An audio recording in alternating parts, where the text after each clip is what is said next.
Hi, I'm Mayor Ted Bettencourt, and today I am joined by our City Assessor, Susan Antonellis. Welcome, Sue. Thank you.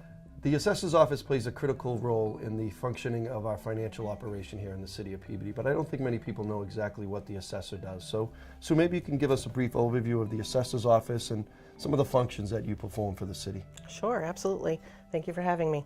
As you know, property taxes are the biggest sources of revenue for the City of Peabody, with over 16,000 real estate parcels and 1,300 business personal property taxes.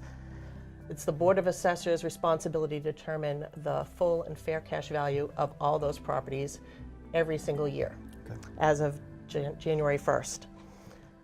We assess property according to Mass General Law and the Commissioner of Revenue, who provide us with guidelines that we must meet for statistical mandatory requirements in order for us to send out our tax bills on an annual basis. We go through a revaluation process every year. Yep. So our values are determined in the fall Okay. for the tax bills that are issued in December. Okay. 16,000, and that's one families, two families, condos, all of those are revalued every year? That's correct. Okay. And then what was the business, 1,300 you said? 1,300 businesses? business. And that can range from the North Shore Mall to A little mom and pop store. Yep. Any business that's in the city of property that pays a business personal property tax. Great.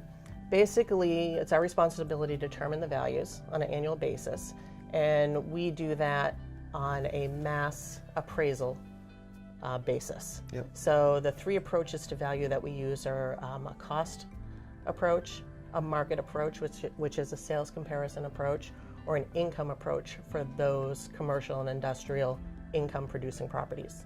Okay. So if there's a new home that's purchased in the City of Peabody, or a new homeowner, that information as to the sale comes to us, and that factors into Absolutely. the assessment? Absolutely.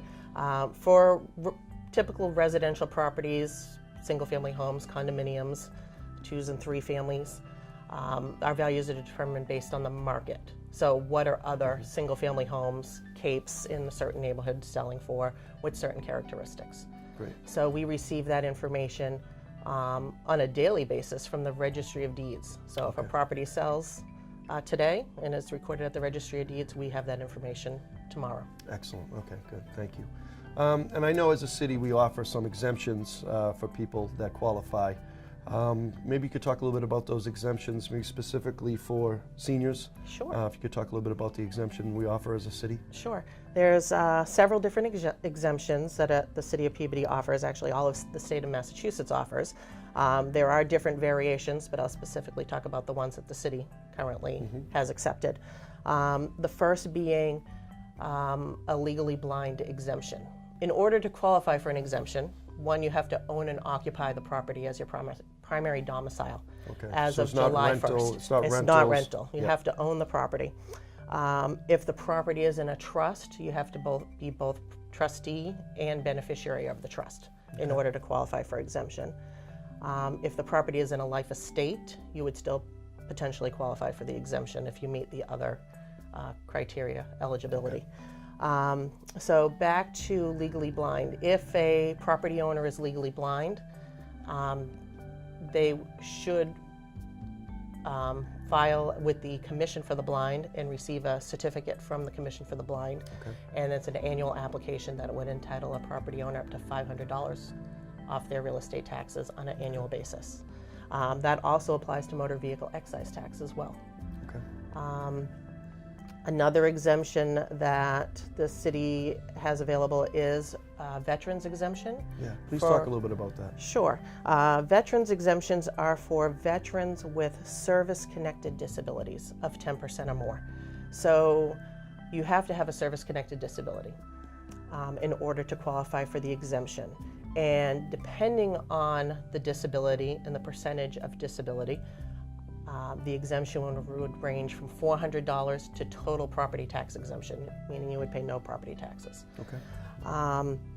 There's another exemption that is for those over 65 with limited income and assets. And depending on if the property owners are married or single, the income and asset limits change. So for instance, for a single applicant, income cannot exceed $21,700 annually, and income would be retirement, Social Security, interest and dividends, any sources of income that the applicant has. And assets for a single applicant cannot exceed $37,000, not including the applicant's home.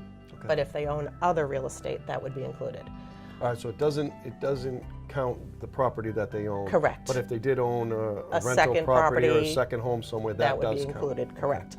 And the asset limit again is $37,000 for a single applicant. For a married couple or co-owners, income limits are a little bit higher at $26,600, and assets are at $39,600. And that would entitle a property owner to up to, a minimum $500 off their property tax bills on an annual basis. All of these exemptions do need to be applied for annually. Now, is that just an application that's filed with your office here at Yes. City Hall? Yes. Okay. Yep. They have to be filed by April 1st of every fiscal year. There is another exemption for those over 70 or widows or widowers. And that one is based on assets alone. Assets cannot exceed $52,800, again, not including the home. Yeah. And that would entitle a taxpayer to a $175 exemption off the taxes on an annual basis. And we would require to see bank statements to make sure that they meet the requirements for the income and asset limits.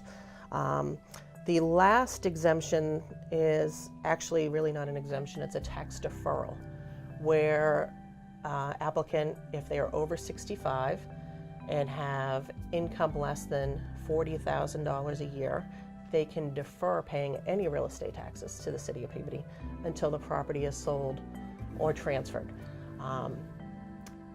The taxes that they defer does accrue 8% interest. Okay. And those taxes would need to be paid back again once the property is sold. And that's an option as well. Great. Well, Sue, thank you very much. I think you've explained it very well. And it is a question I'm asked frequently when I'm out and about possible exemptions. And we want to try to get that information out to people that qualify so they can apply. And again, any application would be made at the Assessors office, which is on the first floor at City Hall.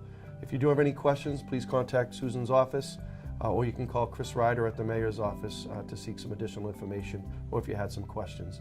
But we hope that's helpful and provides some information to you. So thank you very much, and again, thank you, Sue, for your time.